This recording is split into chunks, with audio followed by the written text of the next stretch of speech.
So, hello everyone, and welcome to the Healthusiasm podcast, which is a panel discussion on innovations in health and self-care. My name is Christophe Jauquet. I am a health business expert, speaker, and an author. And every month or so, I speak with a couple of experts to find the health innovations, the health tech innovations very often that we would love to share with our audience. These are the innovations that we want to share because they are changing health and happiness.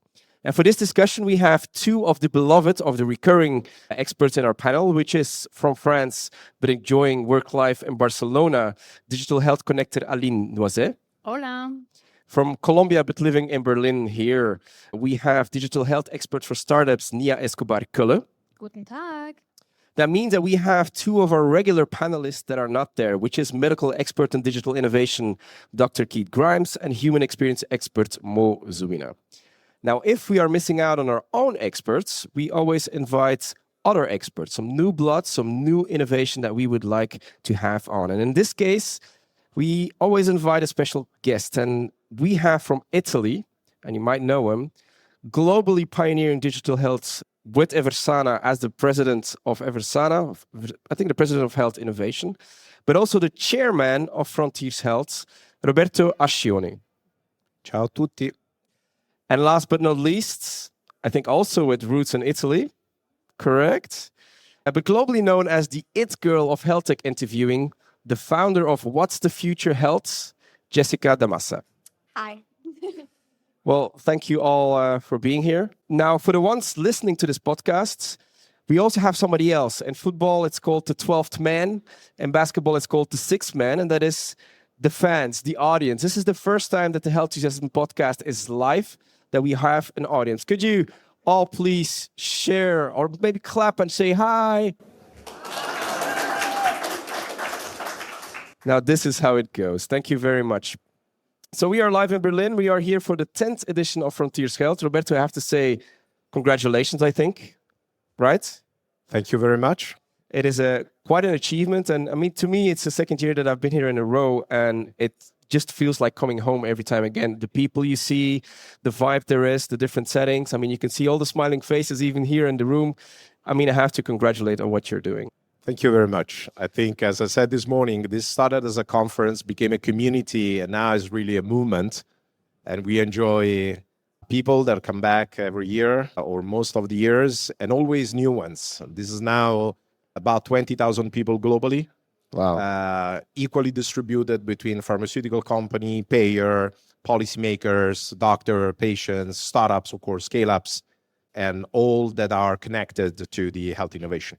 Yeah, I gotta love it. And I have to say, I mean, what struck me most when I came here the first time is the equal balance between you have pharma, you have startups, you have people that think about the future and so forth. And I think this balance is really exceptional and gives a very good vibe here on the floor as well. Yeah, it takes a lot to do that, but that's the way we conceived this over 10 years ago, because this healthcare needs systemic innovation. That's I'm convinced about. It's not like that you can tackle only the consumer and forget the payers, right? And all of that, the combinations. So we really wanted to do something that was not only about venture capital and startups or only pharma or pharma and payers. We want to really have them all. It took 10 years, but I can say that probably, and you'll judge over the 2 days, I think we probably have achieved that ecosystem presence, so to say. You definitely have. So back to the Healthusiasm podcast. Thank you for being here. Sure. Not here as the chairman of Frontiers Health. We want you because you are one of the pioneers in digital health, just like Jessica as well, of course. Now, if you're not familiar with the Healthusiasm podcast, what we normally do is we meet once a month with a couple of experts. And what we do is we share these innovations that we think you need to know about. Now, in this session, we will do it slightly different. We will look back. We're almost at the end of 2025. So we asked all of the panelists, what were the health innovations that really stood out this year? What were the headlines that you would love to share with the audience? And well, all of us will bring a couple of these innovations and we will debate them very spontaneously. You also have to know most of this podcasting is not prepared at all. We kind of know what we were talking about, but that is the beauty about it. It is how it needs to flow. And let's start off with the first Healthusiasm. And I think it's one of the most awesome ones because Aline, you want to talk about awesome, right? Exactly. Yeah. So Awesome is a project that launched on 14th of July. So I remember the date because I'm French and it's our national day. So that's sticking in my mind. So Awesome stands for Alice Walton School of Medicine. So it's a new school of medicine that was launched this year. They welcomed their first cohort, and it's really redesigning medical education. So it's a 4-year program. It's based in Arkansas, and Alice Walton is one of the heirs of Walmart. So the school was built on a property. And what they're doing, what's special about that program, it's really focused on prevention and on whole health principles. So they don't look just at symptom-based treatment, but really taking into account mental health and also lifestyle changes. So it's a 4-year program. They got the basic education, like scientific education. And for that, they have partnership with schools like Stanford Medicine and other top schools to bring their professors to give the courses. And then on side of that, they have extracurricular activities that part of the program, like gardening, cooking, art classes. And there's an arts museum next to the school, and there's a path going directly to the museum, so they can go and take classes over there. So I think it's really shaping things differently. They also do nutrition classes. That's a big focus. And they have a partnership with Mercy, the healthcare system over there, because they really want to apply those learning, what the students are learning in the school, to the healthcare system. So it's not a pilot. It really gets adopted afterwards. So I think it's very promising, and I hope we're going to see more medical schools like that in the US and in the rest of the world. And first of all, to piggyback on the art thing, the reason why they included art was mainly because if you look at art, you look at things differently. And they really want the physicians of the future to look at things as if you would look at art. So in a different way, more deeper and so forth. And I really like that idea about it.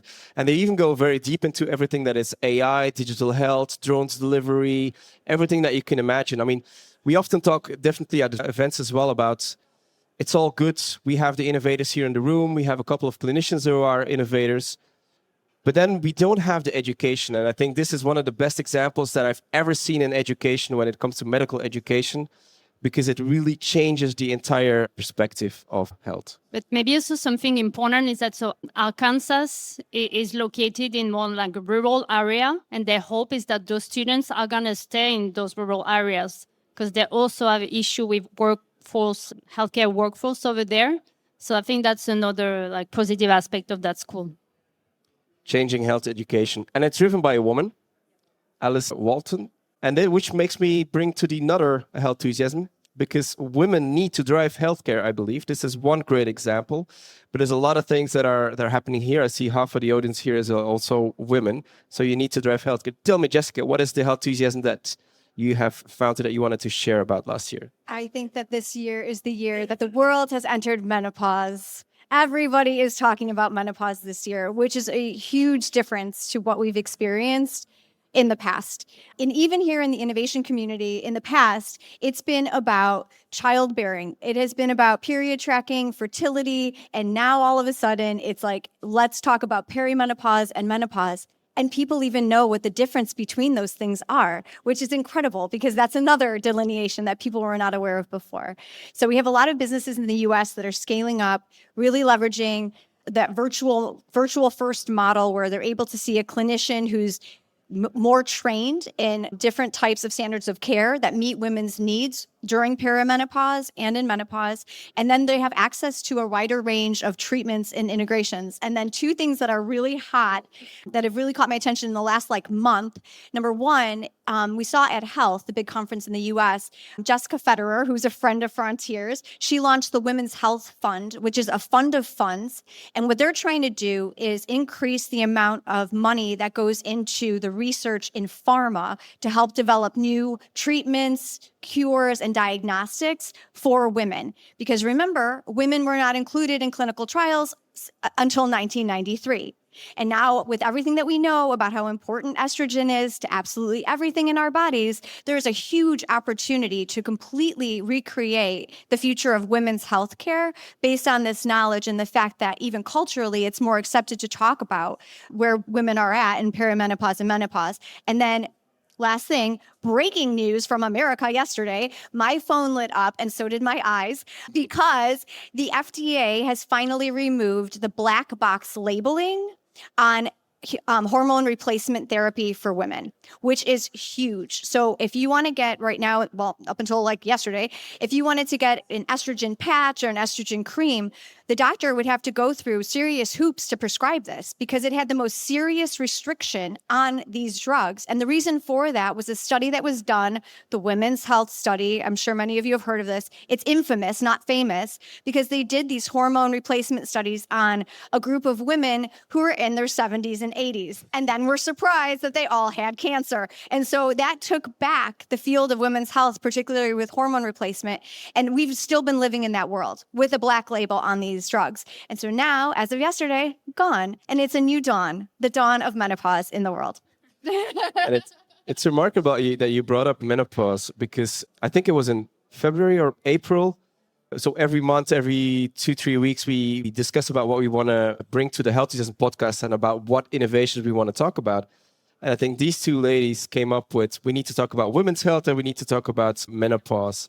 I think it's episode 47, and it was an entire episode only on all the innovations that we saw in menopause, which was, I mean, we could have gone on. And I think the feedback was that we need to do more.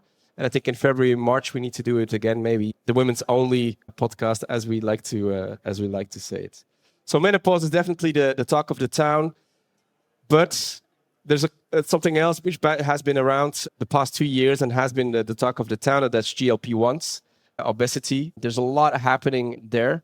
And I think, Nia, you want to bring some insights or some healthusiasms from that. Absolutely. And I think it's also time to maybe question ourselves and just say, if GLP-1 is just for obesity, right? Because, Sure. I mean, 2023, we saw the boom of GLP-1. It was everywhere, especially in the US. It's still very, very well known. In Europe, it's still coming very, very slowly. I think only 3% of Europeans are using GLP-1 medication.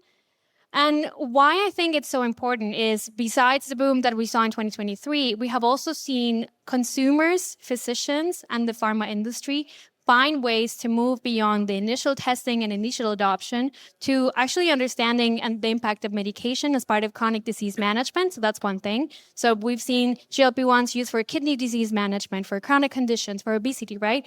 But this also comes with really interesting side effects like fertility. And now we have Ozempic babies, which was a huge term online, right? So as we see the long-term implications of Ozempic or GLP-1 medication alike, I find it really interesting to see how we're just moving from a trend, which is, yes, losing weight. Of course, society is obsessed with this for health reasons and aesthetic reasons, but also to see the long-term implications that we can have on the life of patients and how physicians can understand and support patients in the long term, not just for disease management, but also for lifestyle adjustments. And there were some studies that were saying that people actually, unlike most community thought that people were using GLP-1s were lazy and that they would bounce back and gain weight. Actually, there's lots of studies that say, well, they actually continue with their behavior. So behavior has changed. And then the second part that I find very interesting is that the pharma industry, along with some really interesting players, are also creating a data-driven ecosystem of solutions around GLP-1. So I'm very, very happy, and I'm very curious to see where we go from there. And I'm looking forward to see how obesity, which is a global issue, global pandemic, also pivots to have a sustainable and long-term care, data-driven and science-driven. It's still amazing how you look at obesity. For a long time was a medical condition that was linked to having no willpower, and you could almost nothing do about it. And now with the rise of GLP-1s, but also all the tech solutions that came about it, we saw Weight Watchers went away from their name, and when GLP-1s came, they went back to Weight Watchers. So there's a lot of things happening just because we can do so much now. And what I've noticed is that I looked up some numbers. You mentioned that 3% in Europe is using GLP-1s. In the States, it's about 12%. So it's 4 times as much. And for the past 3 years, what we've noticed in the States is that the obesity rates are going down. So we went from 40%. First time in history as well, right? First Which time is in history, crazy. yeah. Crazy. So we always went up, and since 2023, it went down from 40% of obesity, which is still massively high, to 37.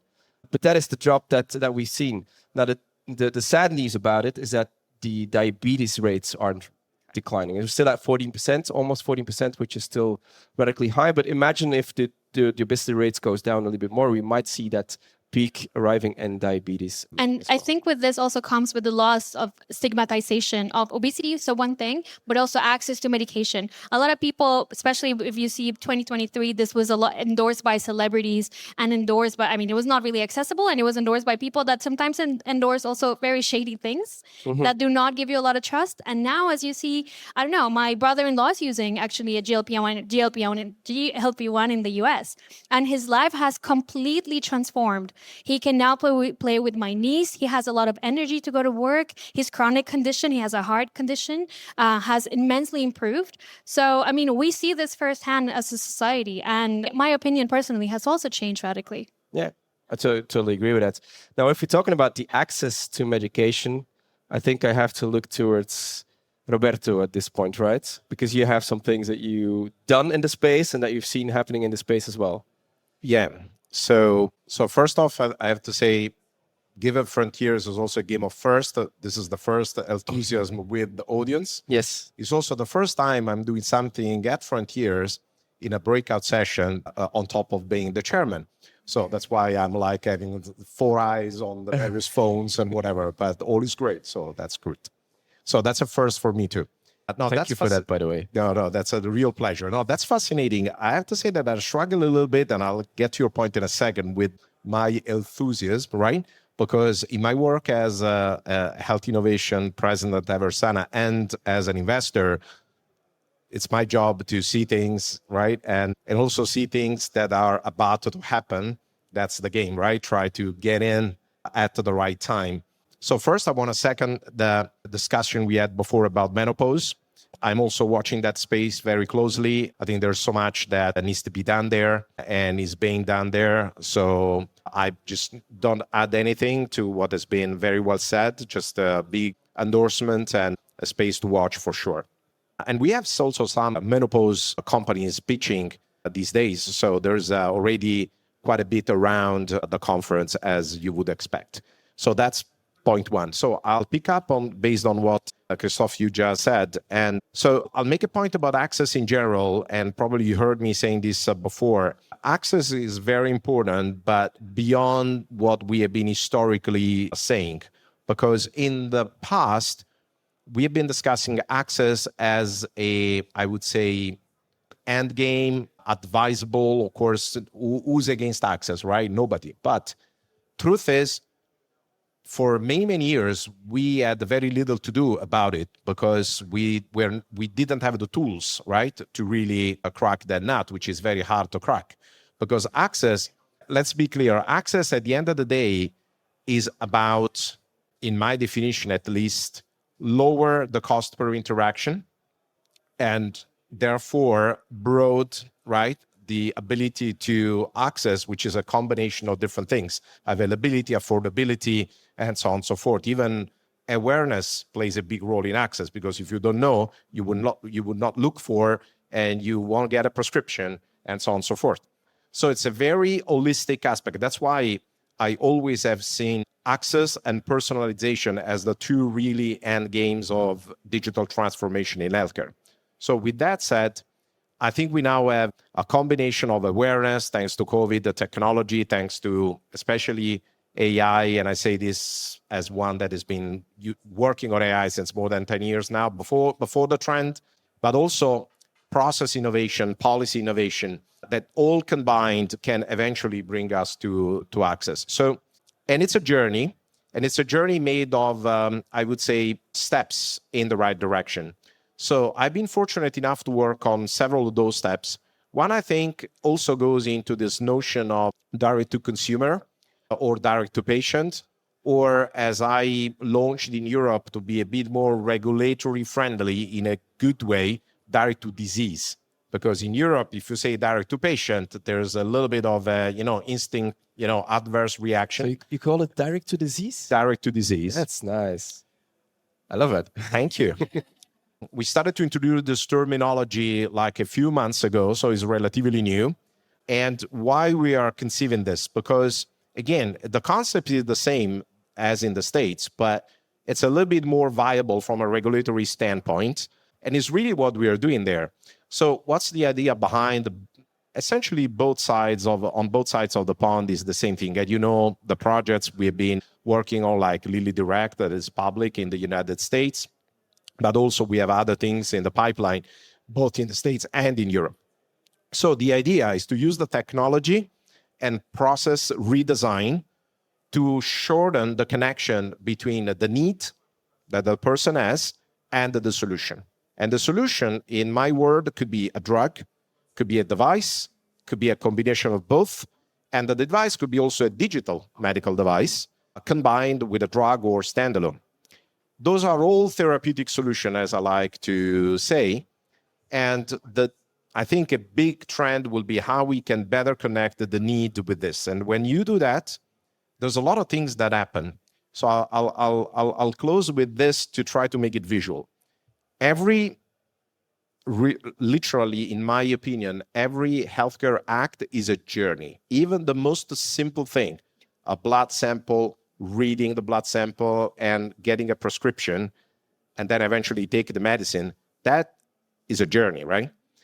And there are, of course, more complex ones. Think of a complex chronic disease or a multimorbidity and so on and so forth, or conditions which are not diseases, but still, have. So those journeys are full of friction points. You don't know what you don't know. Is that the right therapy for me? The adherence in itself, it's a big one. The price, the getting the script. In Europe, we said before, GLP-1 is at the fourth of the adoption in the United States. The average time to get a consultation from the doctor that is empowered to prescribe a GLP-1 in Europe ranges between 5 and 8 months, depending from the countries. So even if you qualify from a BMI perspective, still you need to do certain blood exams, of course. Then you get to that visit, that access is limited, and then only after you can get your prescription. So this journey is full of this friction point. So my notion about accessibility as pertains to GLP-1 and others is to really map those friction points, understand which type of technology and process redesign you could throw against them, and unleash that inefficiency. If you do that, there's more money in the equation that you can redistribute. Some goes back to the user as a saving or to the payer, depending on the system. Some go back to the pharmaceutical company that is manufactured because maybe has less steps in between, right? The manufacturing and the actual, reimbursement. And so my vision is that we work on this combined, we might get there. And if I have 2 seconds more on the GLP-1 thing, I want to add just one thing. Yes, they are an incredible new category that for years we will discover new applications. I have zero hesitations about that. But at the same time, they are a bit of a shortcut. So I think as we take that shortcut, we shouldn't discard the importance of behavioral change, the importance of nutrition, and I would say strategic, nutritional strategy while you are on GLP-1 and after, because otherwise we'll probably just get, I would say, we'll catch part of the opportunity, and maybe we'll encounter some risk of rebounding after. So I think a wise combination of digital aids, supports, and programs in and around the GLP-1 therapies will go a long way to unleash the value that is inherited in those therapies. I think I completely agree with you, Roberto. And I think what I find interesting is that, the yo-yo effect that is so famous for dieting, it still can happen, right? But I think, especially for the patients that really had medical issues that didn't really like that, traditional dieting or traditional exercising methods just did not help them to lose weight. It's also empowering for them to see that it is possible. And I think that comes with a certain awareness and consciousness that has to be supported by digital solutions, absolutely. And I think by new care pathways. And we need to really rethink a little bit how we see obesity within the healthcare system, because the traditional ways that we have dealt with it, it was a stigma, it was a shame, it was, so completely agree with you.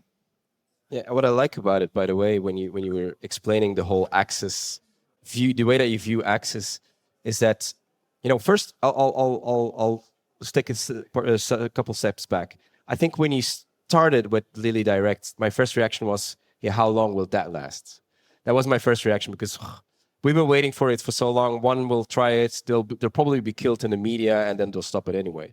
So I'm happy to see that there's more coming. Because one of the things that we've been missing in healthcare is actually experience. The journey is full of frictions, and removing that away, I think, is one of the most important things that we need to achieve in healthcare.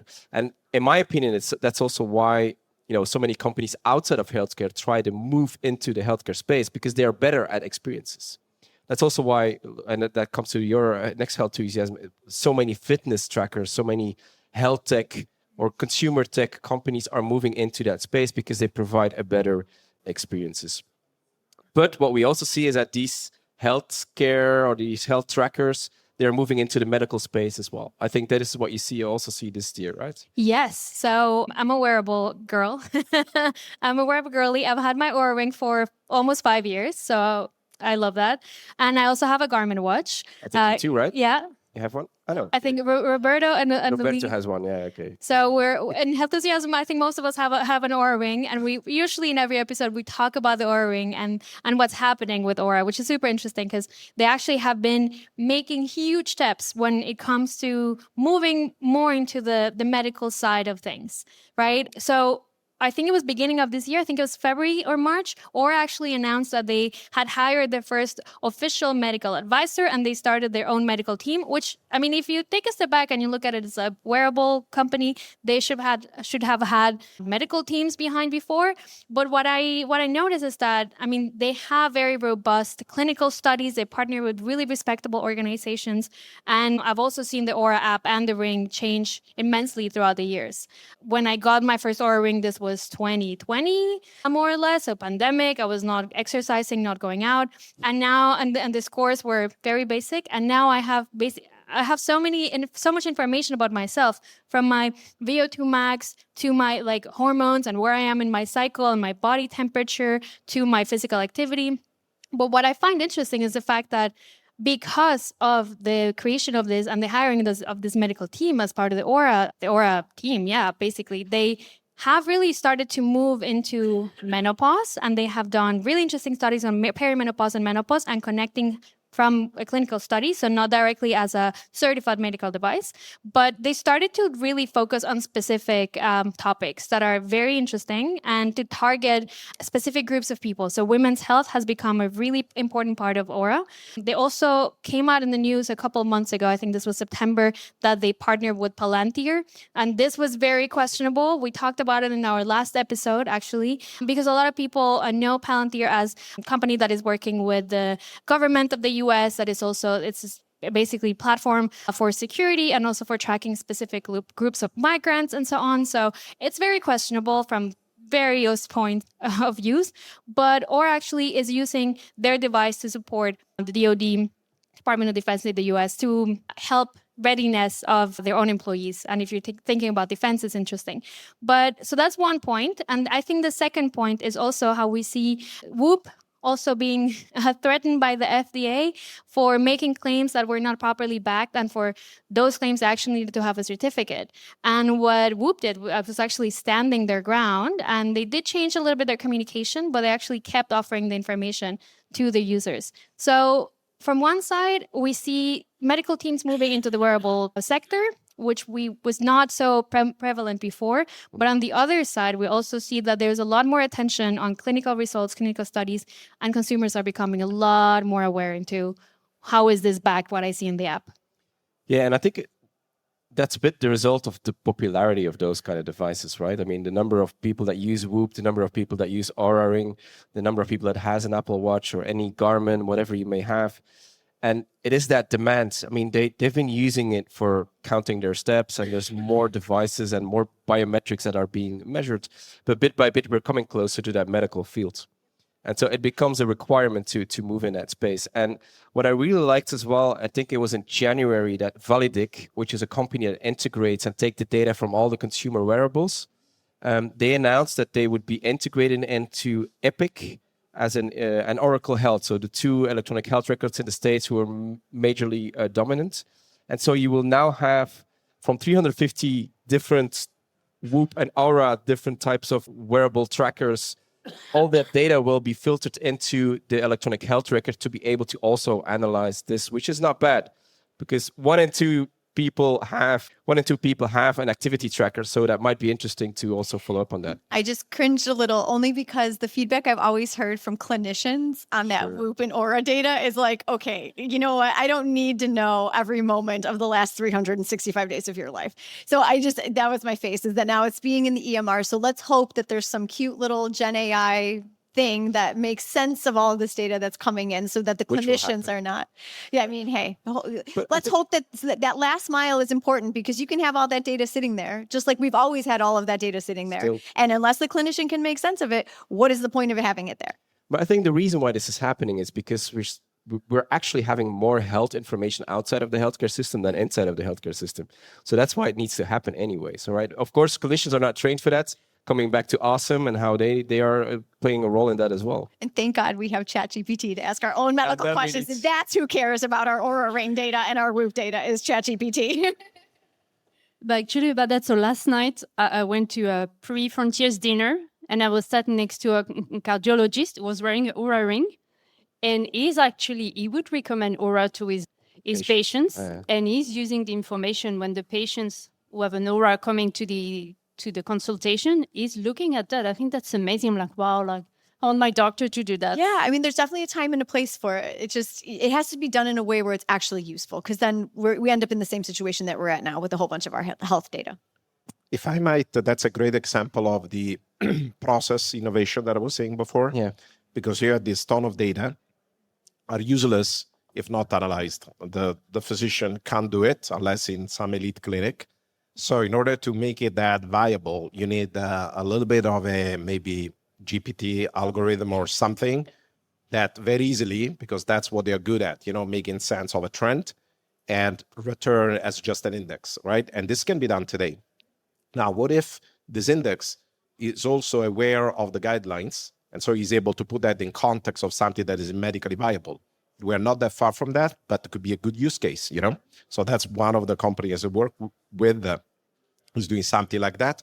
They connect all your devices and they summarize clinically in a very simple way, so that when you initiate your telehealth consultation, the doctor on the other side is basically prompted in the minutes immediately before the call with, this is a person that has this scoring, this thing as a summary of that. That little thing, which is not rocket science, makes those data viable, versus anything else will just be like an adverse reaction. So I cannot, get all the signals from you.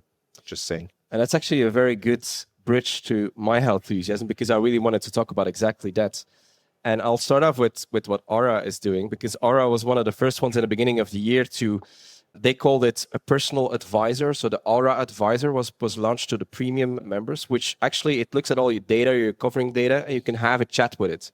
So it's a GPT, if you will, that is inside of Aura, and the Aura Advisor then say, well, I need to run your marathon or your Hyrox as you would do. And then it will give you the advice on how to recover or when to sleep, or how maybe even discuss on how your sleep went. Same goes probably for menopause, which is also a big focus of Aura.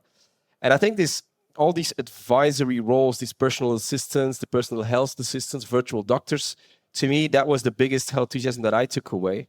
And it started with a study from the Harvard Business Review. I don't know if you've seen it, but the number one use case around the world for using LLMs, Gen AIs, was therapy and companionship. So people are using ChatGPT most for therapy and companionship. And you saw that also in a number of projects that were launched, whether directly or not directly. We talked about Aura, but Apple, the project Mulberry was mentioned a couple of times during the years. It's always a big mystery, but It was something that we already talked about last year as well on the podcast, but it was the first time that it came about that Apple would do something with all the data they're sitting on. They have the health data app. It has a ton of data, but they don't really do anything with it. They put it available for any other app that might use it. But now they actually so-called would have a virtual health coach that will use and help you along with the data that is available. It would even have some videos from real doctors giving you, like with this artificial humans, virtual humans that talk to you to motivate you. To me, the big question will still be, will Apple go into the virtual doctor space, or will it still be like some sort of, hey, here's your data and let's see what you do with it? So we have Apple, we have Aura, we have Google, did a couple of amazing things this year. So they have the Fitbits for the premium. They also rolled out an AI coach, a personal health coach, and they did a big piece of research, which you really need to read if you like that stuff. It's the personal health agent. And what they had as a view on things was that you don't only need a virtual assistant, one virtual assistant, but you need a virtual assistant, a personal health assistant that manages different other AIs. And they did a whole research on that. And what came out of it is that if you have that personal health assistant that manages your other health AIs, it will be more performant. So they are way into that sphere. So they already have the health AI coach and the Fitbit, and then they move into the personal health assistant space. Samsung really has a different view. They want to have the home health hub. They announced it also at CES in the beginning of the year. And the idea is that everything in a house should be linked to your health. And on top of that, they have the Xelt purchased, which is a company that actually can prescribe digital health tools, talking about access. They also have HealthTap, which allows you to book a conversation immediately with your physician virtually or online. So they really want to bring the entire health experience that you can do digitally into your home. Different view again. Panasonic went very deep as well. They launched in the beginning of the year Umi. And instead of having, the sports coach or, the hub at home, they really want to focus on a family health coach. So they look at it from a family point of view, because very often you spend a lot of time with your family and people take care of each other. And so they have a health coach which helps the entire family to not only manage, the way that you go about your health, but also the stress that comes with family life. It's apparently built on Anthropic, this one, the Claude. And then I go to China, where all of these were still very health, wellness related. But in China, they are moving into virtual doctor space. So you have DeepSeek, you might have heard of it, which is a smaller LLM, a smaller AI model, which runs on cheaper devices.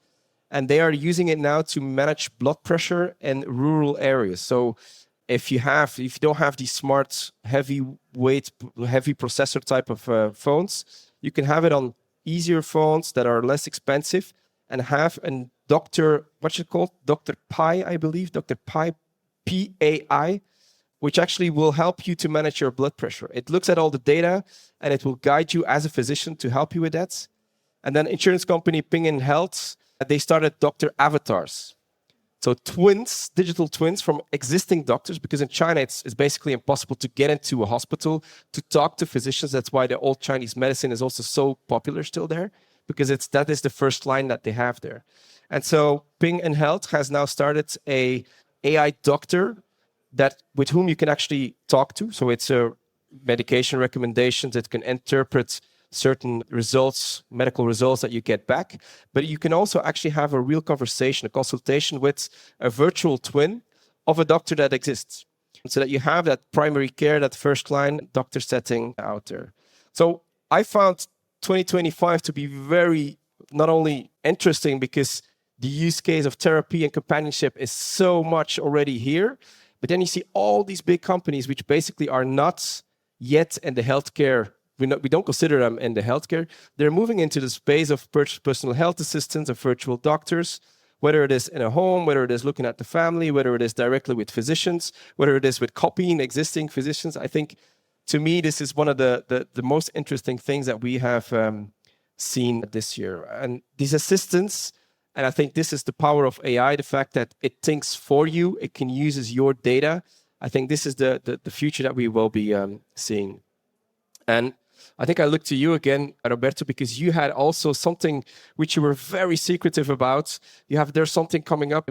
Will not say what, but it will be a surprise. So here's the floor then. Yeah, no, that's something that I want to I can talk about. It's not public yet, so we'll come soon. But I completely agree with all these trends. There's something that along those lines we have been working on and will be live in Q1. So we are now in this kind of testing phase, and it's essentially there's so much more we can do in general, right? But it's hard because we have little time and we don't need to overthink, because we already have very complicated lives, right? So if we think about nutrition, it's fascinating if you think how little we care about it, right? Because maybe we pay attention to calories, but sometimes nutrients, right? That there are some schemes like the 5 colors, this and that, which are just ways to simplify something that shouldn't be complicated because you should just normally eat, but instead it is complicated because of our habits, right? So something we have been observing and working on is essentially if you really go into functional nutrition in a way that your daily meals are a lot more strategic to you or your health, which means your gender, your age range, your potential other conditions, your weight, of course, goes without saying, and so on and so forth, and your preferences and your intolerances, and it's already a list of 7, 8 things. Now, when you start to combine those things by the ingredients, the nutrients, and the preparations, and the places you could be, eating, that could be home, office, school, whatever, right? Plane, you name it, it starts to become very complicated, right? Because you have, a certain number of variables on an axis and then all these others. And turns out that unless you have time and money and attention to just focus on your nutrition, which also doesn't make much sense, because there are better things to do in life. It turns out that you eat essentially what you can normally. And then sometimes you pay attention, right? So it's like you have a wonderful Ferrari as an Italian. I think I can use that analogy. And then you don't care about the oil, the maintenance, and the gasoline you put inside. And so one day is water, one day is gasoline with something. Of course, that will crash the engine, which is exactly what we do. So we have been working on, guess what, an AI assistant that is basically similar to what you heard about Kronos on anticipation of diseases, that has been trained on a very wide set of individuals, anonymized, of course, correlated with the meals they've been taking for many, many years, and data points about essentially their key lab exams and weight and whatnot. So it's a pretty rare and unique data set out of a clinical nutritional practice on healthy people and some people that had other conditions and diseases. Essentially, working on this, we have been able to generate an algorithm that is being able to generate synthetic patients on a large scale. So we obtain essentially 500,000 of those. And we have been using those data to essentially train an agent that is showing, as early testing is very positive, the ability to do all that complex job for you. So in other words, it will generate meals that are doable. So not like crazy stuff that you will never able to do unless you don't have a life or don't have a job and you're very rich. So you get somebody that does for you. But something very clear, very practical, very pragmatic, that the week before the week that you are getting the meals for, it gives you exactly the type of things you can eat with a very, I would say, good degree of freedom in your taste that respects your intolerances and preferences and your even, religious obligations and whatnot. So it's all trained with that and gives you exactly, like morning, lunch and dinner in a functional way, and also the way to prepare things. And by combining that, the level of improvement that is able to give in terms of weight and energy level and focus and attention and sleep quality and whatever in the course of 3 months is incredibly remarkable. So that's something that we have been working on. And is now in this test phase. Testing is very complex because, of course, there's all these conditions and variables, but it's showing great progress. And the vision is that it will come to fruition in early next year. And then on that basis, the idea, given this is functional nutrition, is that you can adjust this algorithm by menopause, for example, right? Because maybe the way you need to feed yourself there is different than if you are pregnant or trying to, get there, probably, right? If different, if you run marathons or you do nothing like me, So there are different situations, so to say. And so that's something quite exciting. As we started 2 years ago. It's been a ton of work. It's fascinating. It seemed impossible in the beginning, but it's getting there. And the early signs is very promising. And so we'll come to life, hopefully Q1 next year, depending on the testing out there going. So a little anticipation, and then we'll unveil with the brand and the model and whatever, in due course. But this is something that I think is a good, application of everything we said in the AI space. Okay. And I can see a lot of things like this with the rigor of science coming to life and make our life kind of easier on those fundamental things, and nutrition is, of course, one of them. Gotta love it. Gotta love it. I'm very curious to see. And will it be a medical device, or would it be still in the wellness space first and then moving into the... This will start as a class 1. Okay. So we'll get a little kind of light approach. Yeah. But it will be designed with the potential to be a digital medical device class 2A. So everything will be in there, but we'll start with a class C self-certification in Europe, but ready to go into that one, depending on how that will need to be done based on the business model that will come. What I can anticipate, this will start direct to consumer, because we believe that's what you need to do. There's a space for that, and we want to have fast adoption with as much data as possible. But I think, given what I see there will be space for Diga, Root, Pecan, or the new one that probably Italy will approve, to talk about my country that comes always last, but then does good normally. So just to say... What country is that? Italy. It's a boot-shaped country, but very famous. We invented music and a few other things. Pasta and food. And... Pasta. We are good at nutrition, though. Yeah, right. Totally. One of the 5 blue zones. I think one of my favorite things of what you're saying, Roberto, and congratulations, and thank you for sharing this here, is the fact that nutrition and empowerment of patients, or just people in general, in the last years has gone everywhere, right? We first had the trends of like keto diets, we had vegans, like being in Berlin, there's so many vegans, and it's very easy to get vegan food. Being in Paris is completely the opposite. I am not vegan, but I do like to eat healthy. And I think there's a lot of misinformation about what eating healthy is.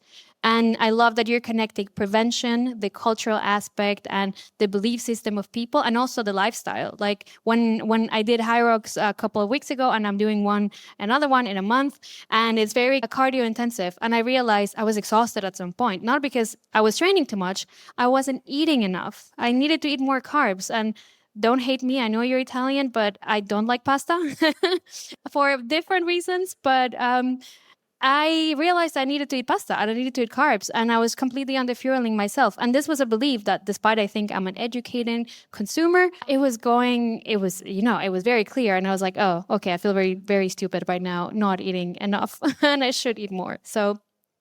No, I completely agree. And by the way, they have, I heard, baguettes in France, so you can compensate. And croissants, don't worry. The example that you just gave made me think of another great Healthusiasm that we talked about on the show, and which I did not list here. And I think it was brought to you by Yazan. We had on the show a guest, and he was talking about Delphi 2M. And Delphi 2M is based on, I think in the Nordics and Denmark, they have almost all health records public, and they can track the data and analyze a lot of elements in there.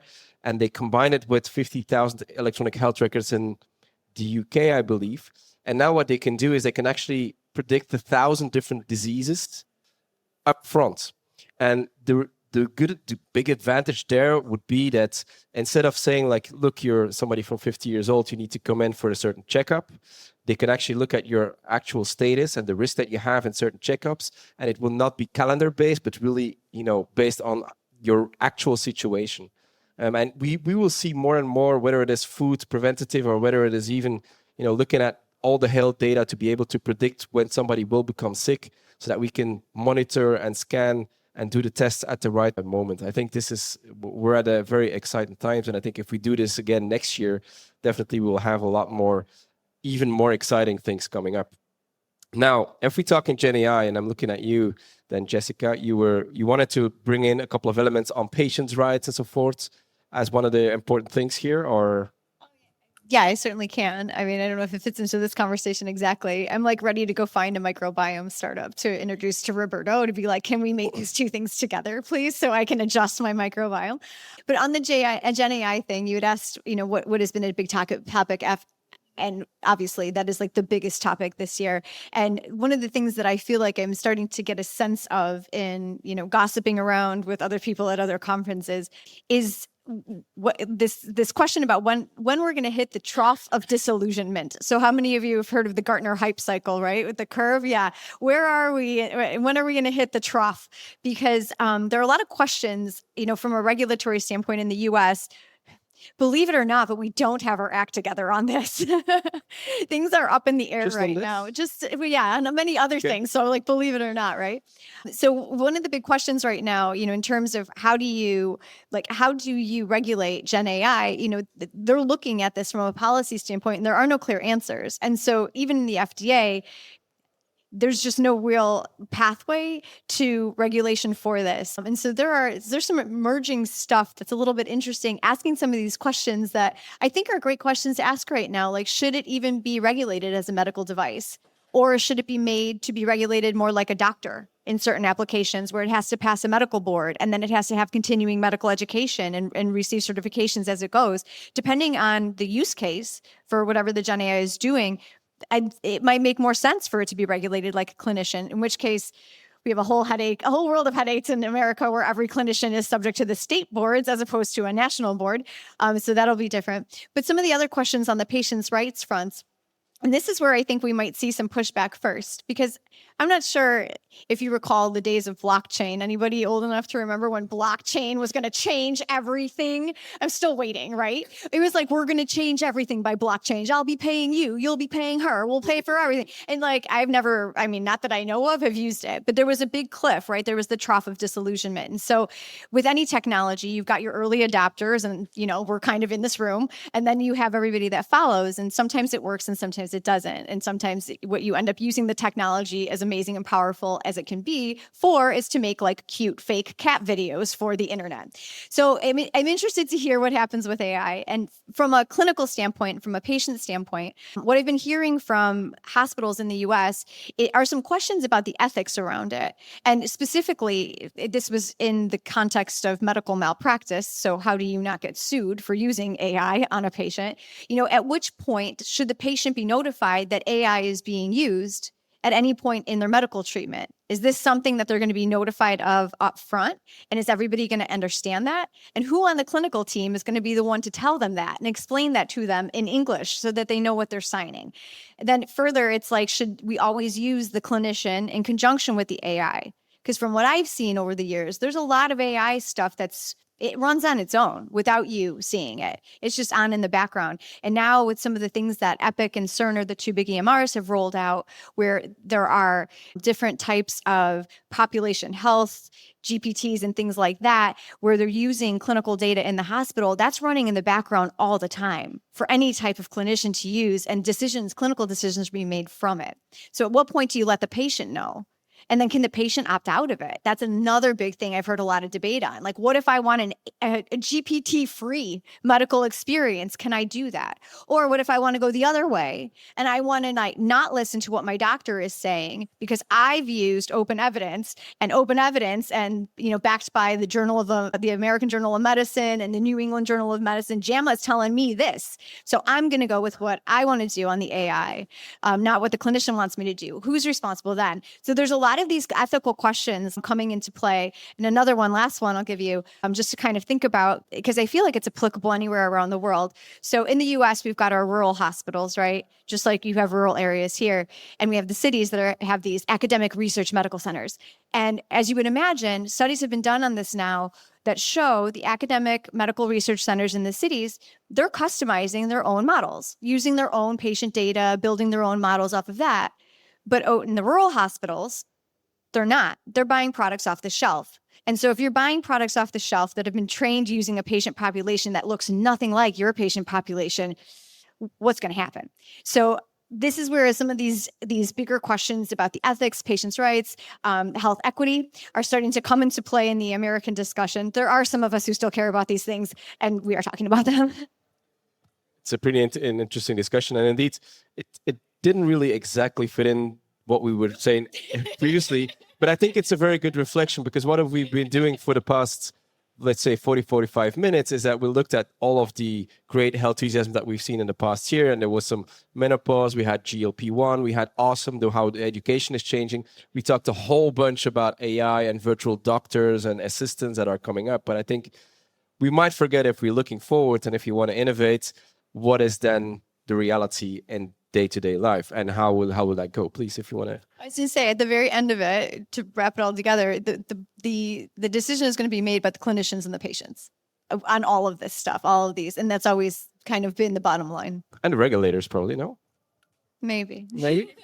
And it depends, because right now the clinicians and the patients are doing their own thing in the States, while the regulators are just like, we don't know, let's just see what happens. They're still trying to figure out what Facebook is, right? Yeah, right. What we try to do as well when we end up all these healthusiasms is we always have a couple of unusual ones, which is then we look at, or I came across a couple of words, a couple of new trends perhaps, and I then ask my panel here with me, and I will save my usual panels, Nia and Lynn, so I'll go to both of you because they know the answer basically. So what I try to do is I try to let them guess what it could be about. It's an unusual healthusiasm. So they need to think about what it could mean. And that is kind of what we will try to do now to end up this 1 hour podcast. So I'll first go to you, Jessica. You got the floor. You got any idea what wellness stack is? Wellness stack? You're in the health, in the tech space, so maybe you might figure that out. Do you want me to guess? Yeah, I really want you to guess. Would you like a guess? Okay, Yeah. I would say my wellness stack is all of the things that I do to manage my everyday health. So my wearable, my new diet planning app that's coming soon, me talking to ChatGPT, whatever meditation app I use. I would say it's whatever stack I have built myself to manage my everyday wellness. Because in tech, well done. Maybe we can have a round of applause. Come on. So no, in technology, if you choose to work in a company, you choose what tech stack you want to have. So what we see now is that every individual starts to have their own wellness stack, because there's a lot of solutions that you can choose from. And so you build your own stack for yourself. And then this is where you go from. Wellness stack, something to think about. Roberto, the final one is for you before we close out. Good luck. Good luck. I set the bar high here. Very much so. You can ask for a helpline. Oh, he loses points then. What is the whisperverse? So we had the metaverse, but what is the whisperverse? What could it be? The whisperverse. Think out loud if you want, or you have a guess, yeah? So maybe about all the nudging we are getting from various, I mean, if you connect the wellness or health stack, to, and you multiply by the apps and the devices, they're all producing notifications. Mm-hmm.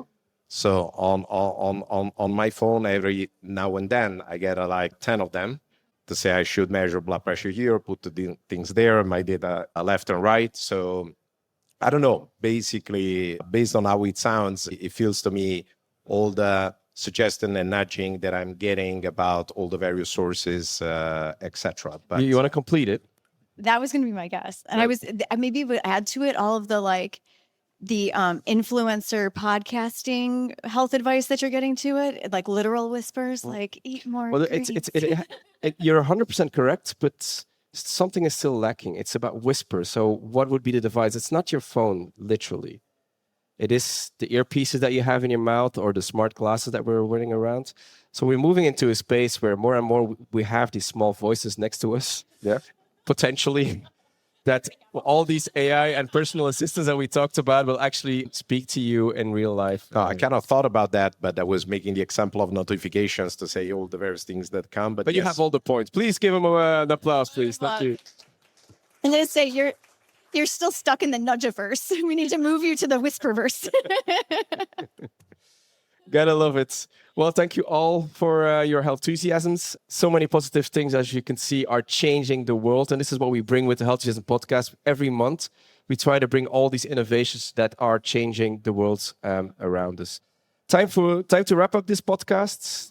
The first live one here at the 10th year anniversary of Frontiers Health. I mean, we will be talking about that for sure.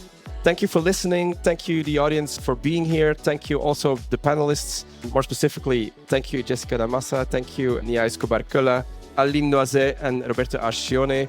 My name is Christophe Jauquet. We are the Healthusiasm panel, and we'd love to see you again next month for some more Healthusiasm. It will not be in Frontiers Health, but at our regular podcast channel that you can find us everywhere. Ciao.